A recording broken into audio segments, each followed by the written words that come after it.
Have you heard of the term Wild West? It was used to describe America's lawless frontiers during colonization. That's where all rules went out of the window. We bring this up because a new wild frontier is set to open, the final frontier, as it were. Space. Space could be the next battleground. A few decades back, the race was between America and Soviet Russia. Today, it's a clash between the US and China. Both want to control the moon. Both have come up with grand plans. China is working on a moon base. It says construction will begin by 2026. By 2028, it will be up and running on nuclear power. And by 2030, Beijing wants to land astronauts on the moon. It's quite ambitious. The US, on the other hand, plans to have boots on the moon in the next 3 years. They want a permanent moon base by 2030. They've signed laws that allow commercial mining on the lunar surface. So yes, a good old-fashioned land grab seems imminent now. And NATO is entering the picture. Our next report tells you more. To make sure that the safety of Space, the final frontier, and the next international battleground. Specifically, the next place where the US and China will be butting heads. Both nations are planning a slew of missions. The first target is an old one, the moon. The US and the USSR already had a space race over it in the 1960s. The US came ahead by putting Neil Armstrong on the moon in 1969. It's one small step for man, giant leap for mankind. This was after they had lost out on the first person in space. The USSR had won that round with Yuri Gagarin. But the moon landing was NASA's crown jewel. Now the US is headed for a turf war on the lunar surface. Beijing is the challenger. It's conducting a host of lunar operations, the Chang'e missions. These have been on for a while. The first Chang'e mission took place in October 2007. But the real threat to US space dominance was in 2019, with the Chang'e 4 mission that landed on the far side of the moon. You see, the moon doesn't rotate like planet Earth.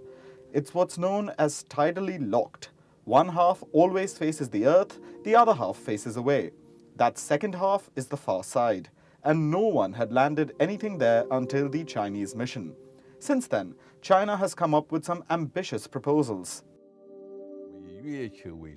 We will also build a moon-centered deep space internet comprising functions such as communication, navigation, remote sensing, etc.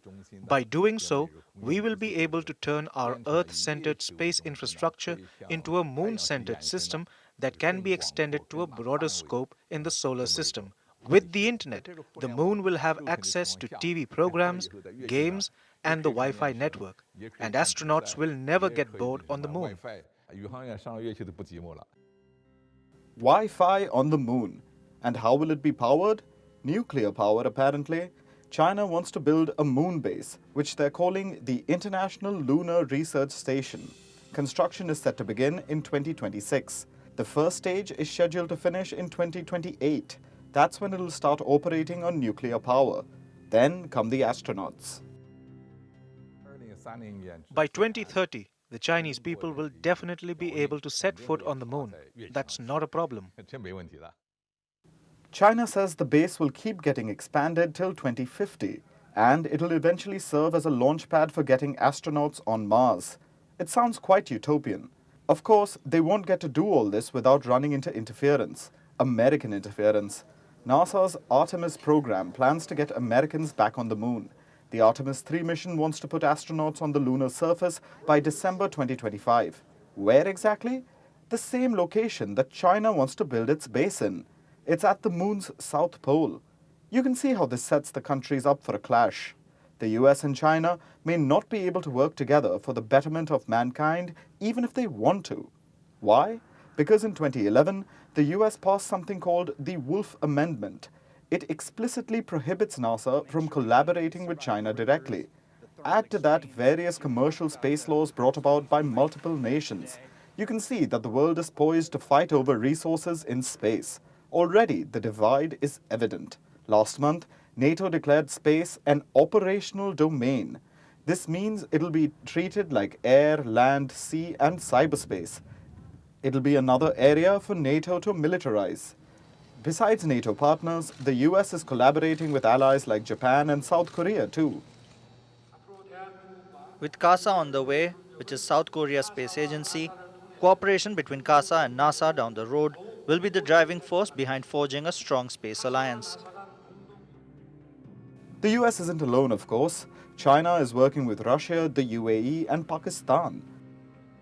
There is some genuine scientific international collaboration, of course, and some nations like India have yet to pick sides.